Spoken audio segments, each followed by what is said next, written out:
Hello everyone, welcome to my channel. हमने सलवार के लिए 2.5 मीटर कपड़ा ले लिया है और इसको डबल फोल्ड कर दिया है। तो सबसे पहले मैं इसका आपको मेजरमेंट बता देती हूँ। इसमें सलवार की लेंथ है 39 इंचेस, बेल्ट है 24.5 इंचेस एंड मोरी है 6 इंचेस। हम पहले 90 डिग्री वाले स्केल से कपड़े को सीधा कर लेंगे। इसमें कोई कान हो तो वो निकल जाएगी।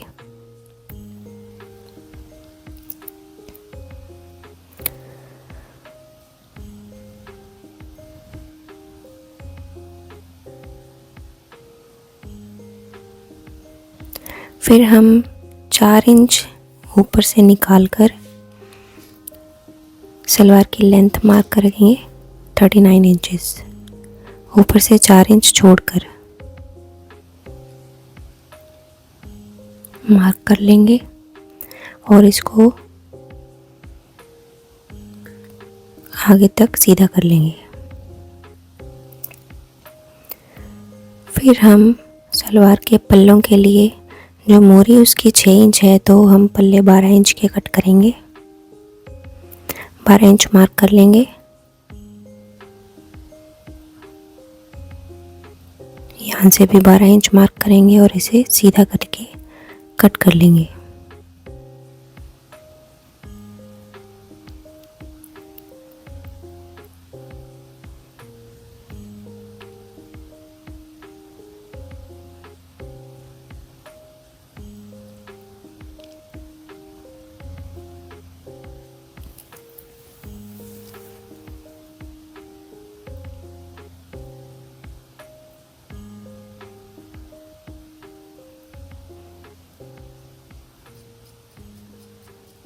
ये हमने इसके पल्ले कट कर लिए। अब हम इसकी कलियां मार्क करेंगे। पहले हम नीचे से 2 इंच मोरी की तरफ से मार्क करेंगे एक साइड पे, और वैसे ही दूसरी साइड पे मार्क करेंगे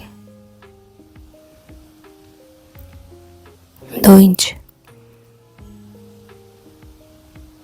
फिर हम इंच टेप की मदद से इन दोनों निशानों को मिलाकर सीधा कर लेंगे।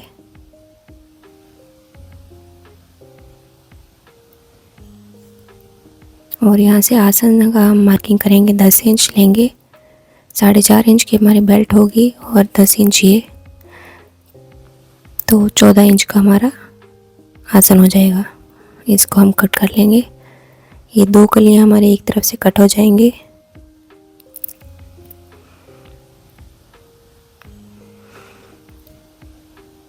और इन्हीं को दूसरी साइड पे रख के बाकी की 2 कलियाँ भी कट हो जाएंगी।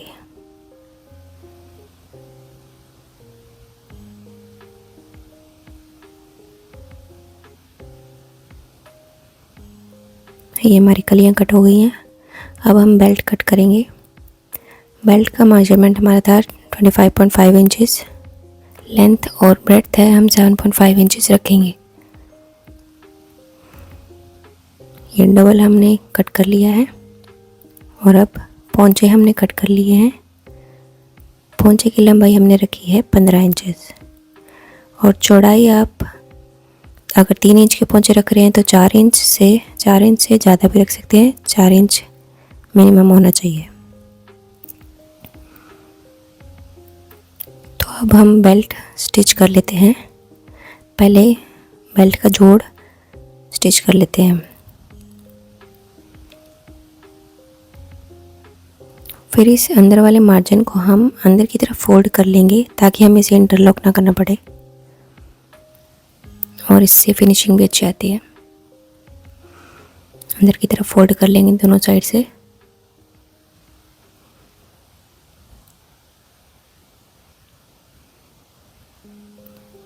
इससे हमारे धागे बाहर नहीं निकलेंगे। तो दूसरी साइड से हमें नेफा बनाना होगा। तो 4.5 इंच की हमारी बेल्ट होगी, तो उसे मोड़कर हम देख लेंगे। 1 इंच का नेफा हमें 1 या 1.25 इंच का बनाना होगा। तो ऊपर से 1 इंच स्टिच करके नाड़े की जगह छोड़कर बाकी हम स्टिच कर लेंगे। और सेम वैसे ही बचा हुआ मार्जिन अंदर की तरफ फोल्ड कर लेंगे।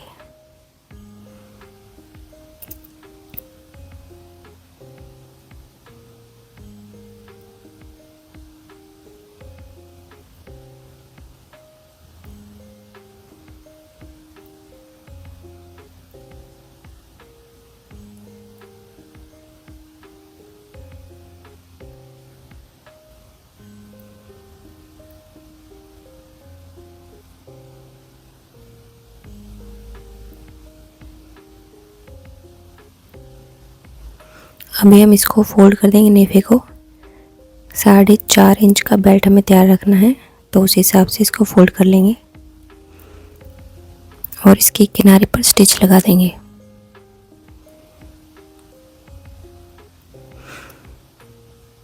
इस तरह से बेल्ट बनाने में बहुत फिनिशिंग आती है।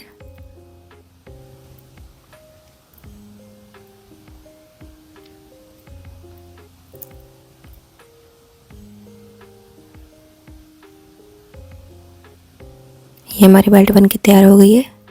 अब हमें यहाँ पे 7.5 इंच पे निशान लगा लेना है। 7.5 इंच तक हम इसके प्लेट्स तैयार करेंगे। अब हम इसकी कलियाँ जोड़ लेते हैं। पहले हम सीधी डायरेक्शन के फूल वाली कलियाँ आपस में जोड़ लेते हैं। ऊपर की डायरेक्शन में जो है वो 2 कलियाँ जोड़ लेते हैं।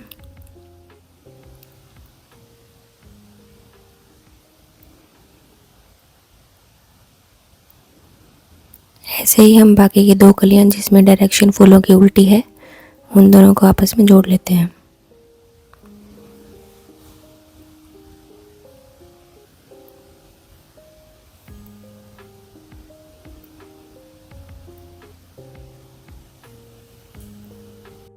अब हमें ये दोनों पल्ले लेने हैं सलवार के, और ये फूल सीधे रखने हैं हमें, और ये कलियाँ इसके साथ ऐसे जॉइन कर देनी है,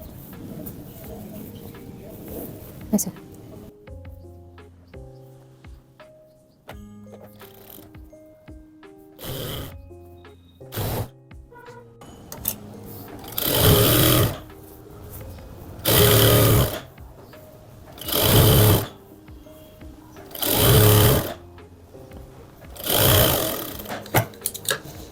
अब जो दूसरा पल्ला है इसका, ये वो भी इसी कली के साथ जोड़ना है। मतलब जो 2 कलियाँ हमने जॉइन की थी ना, जिसमें फ्लावर सीधे थे, उसी की दूसरी कली के साथ इसको दूसरे वाले को जॉइन करेंगे हम, ताकि हमें कोई कंफ्यूजन ना रहे बाद में। फूलों की डायरेक्शन को ध्यान में रखते हुए बस।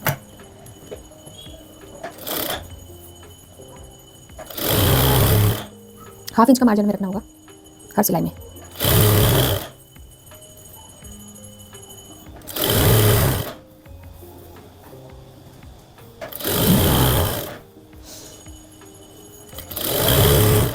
गाइस, कमेंट में आप ज़रूर मुझे बताइएगा अगर आपको स्ट्रेट सलवार की स्टिचिंग, कटिंग और स्टिचिंग देखनी है तो। स्ट्रेट सलवार की कटिंग अगर आप देखना चाहते हैं तो प्लीज़ कमेंट में लिखिएगा स्ट्रेट सलवार। तो अभी हमने दोनों ये उसके पल्ले स्टिच कर दिए हैं। अब जो दूसरी उल्टी कलियाँ थी उसको भी हम जॉइन कर देंगे। सीधी साइड दोनों अंदर की तरफ, उल्टी साइड बाहर की तरफ, और फिर जॉइन कर देंगे।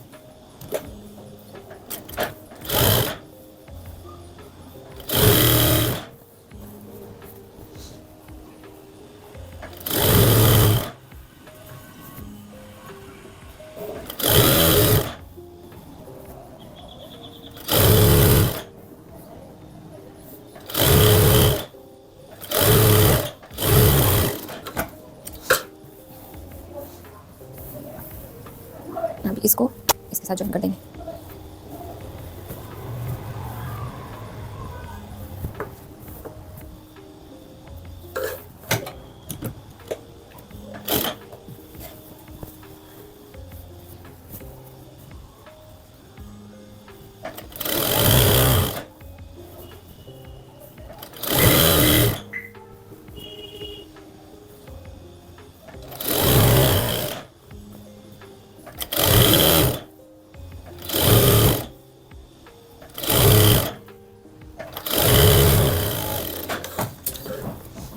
तो अब इसी के सभी पार्ट्स जॉइन हो चुके हैं। इसमें जो उल्टे फ्लावर्स हैं वो साइड आगे को आएगी, वो कलियाँ फ्रंट में आएंगी हमारी, क्योंकि वो अंदर को रह जाती हैं, इसे दिखाई नहीं देती। और पीछे की साइड की कलियाँ हमें दिखाई देंगी तो वो सीधे होने चाहिए फ्लावर्स। तो ये वाली साइड हमारी फ्रंट रहेगी और दूसरी बैक रहेगी, सीधे फ्लावर्स वाली बैक रहेगी। पहले हम पीछे की प्लेट्स डाल लेते हैं।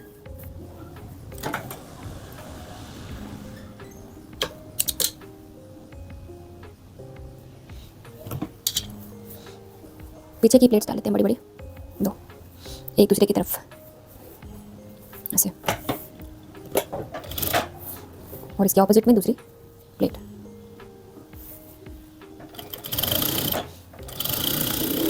बस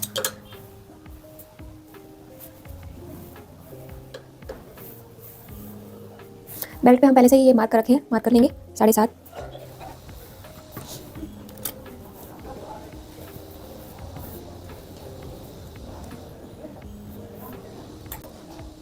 दूसरी साइड से भी हम बैक से लेकर निशान तक का ज्वाइन कर लेंगे। फिर इसके बाद हमें प्लेट्स डालने में आसानी रहेगी।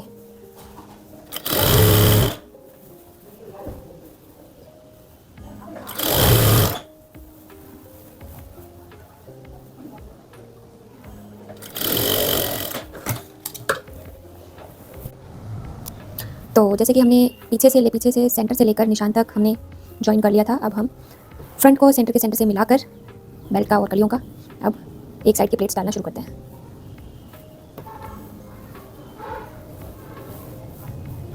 इससे आपको अंदाज़ा रहेगा कि प्लेट्स का हमें क्या साइज़ रखना है।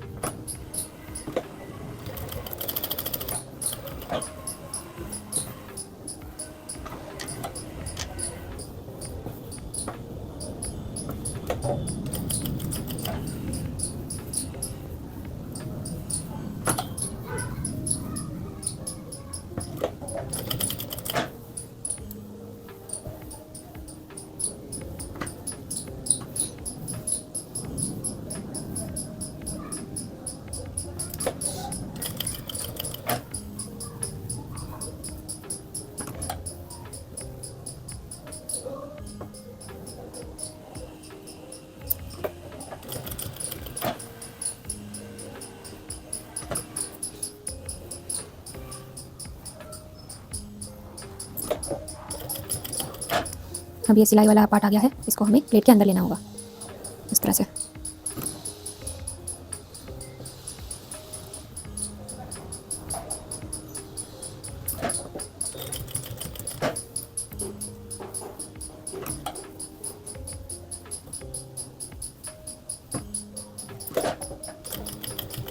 जितनी हमारी स्पेस रह गई है बेल्ट में यहाँ पे प्लेट्स वाली, और ये फैब्रिक जितना है, अगर ज़्यादा है तो बड़ी प्लेट्स डाल लें, अगर कम है तो छोटी डाल के आपको ये स्पेस पूरा करना होगा प्लेट से।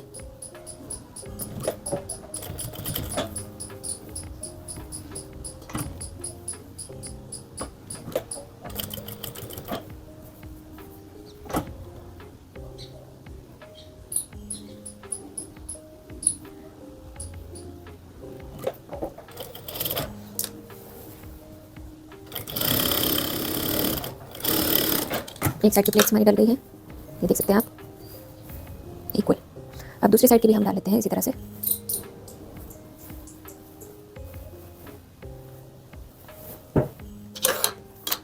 आप जिस साइड से कंफर्टेबल हैं उसी साइड से फैब्रिक को रख के प्लेट्स डाल सकते हैं। अब मेरा तो इसी साइड से कंफर्टेबल है, तो मैं बेल्ट को ऊपर कर लिया और कलियों को नीचे कर लिया। ऐसे भी कर सकते हैं, आप इस साइड पे रख के भी कर सकते हैं। अभी सेम वही कलियों का हमें फेस अंदर की साइड करना है और ज्वाइन करते जाना है। ऐसे रखकर बेल्ट आप बाद में ज्वाइन कर सकते हैं, क्योंकि ये थोड़ा सा मुश्किल रहता है।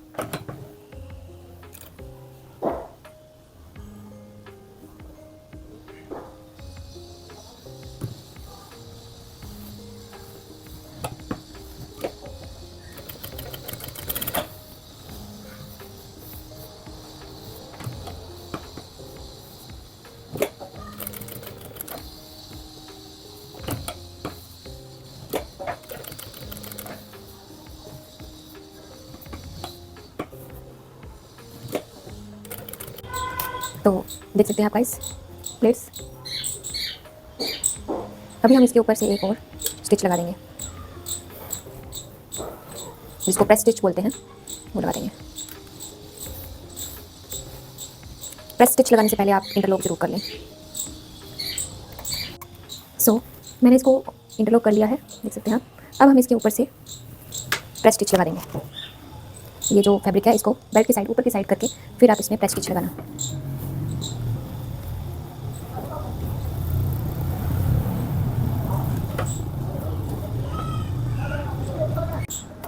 तो देख सकते हैं आप, हमने यहाँ पे प्रेस स्टिच लगा दिया है और बेल्ट लग के हमारी तैयार हो चुकी है।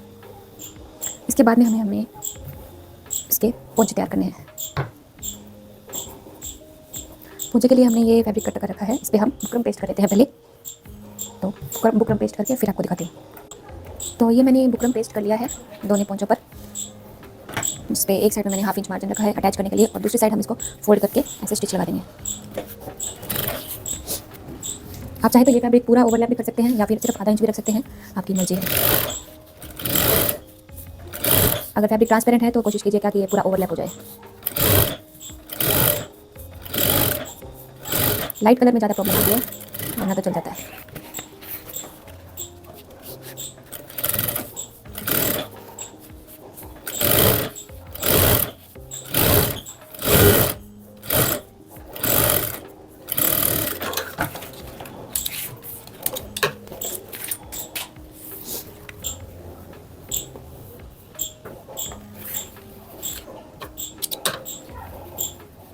इसके सेंटर पे हम एक कट लगा लेते हैं, और यहाँ पे सेंटर पे निशान लगाया या आप कट लगा सकते हैं। सेंटर को सेंटर से मिलाकर फिर इसको ज्वाइन कर दें।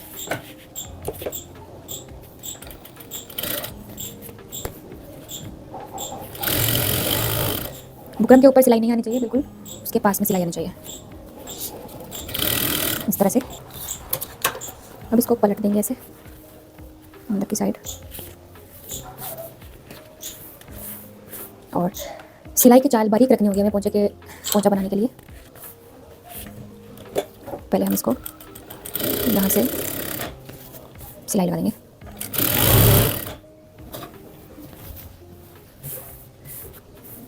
ध्यान रखिएगा पोंचे में कोई भी सिलवट ना आए, इसलिए फैब्रिक को ऐसे सीधा कर सकते हैं।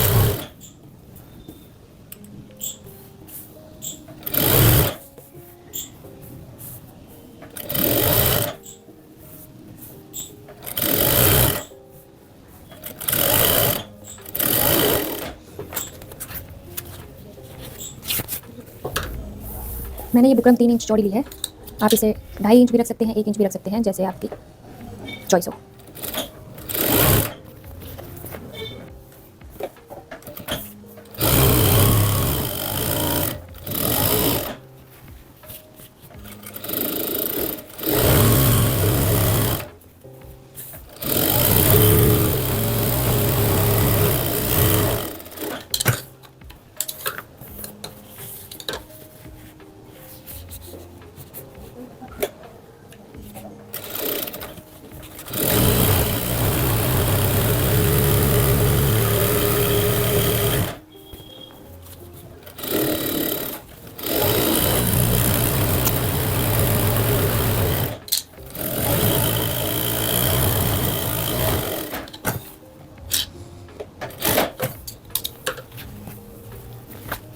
इसी तरह से आपको ये पूरा फिल करना होगा।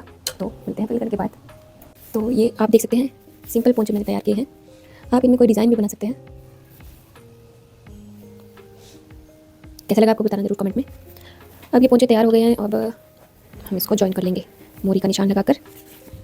इसकी मोरी हमें रखनी है चेंज, हमने चेंज का निशान लगा लिया है मोरी पे, फिर हम इसको ऐसे पीछे ज्वाइन करते जाएंगे।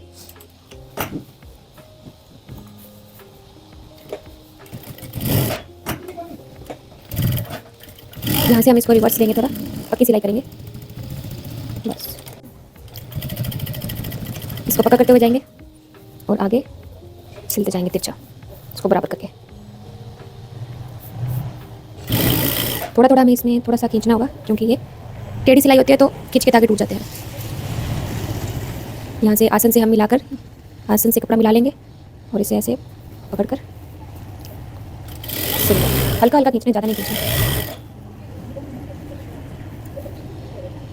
इसको गिदरे की सिलाई बोलते हैं। इसको डबल सिलाई लगानी पड़ेगी हमें, बाद में एक बार और सिलाई लगानी पड़ेगी।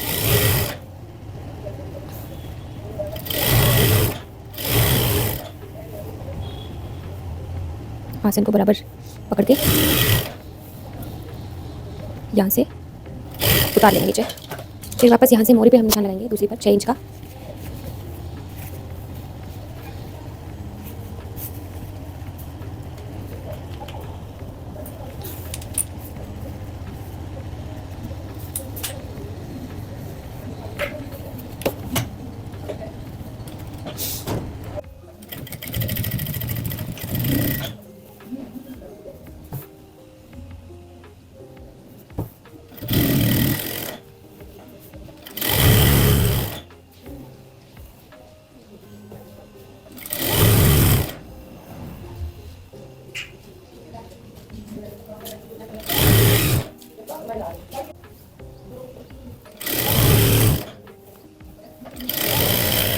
ये हमारी सिंगल सिलाई लग गई। अब यहाँ से डबल करते जाएंगे इसको।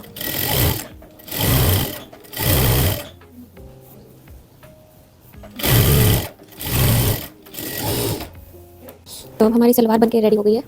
अब हम इंटरलॉक कर देंगे इसको। ये पोंचे देख लो।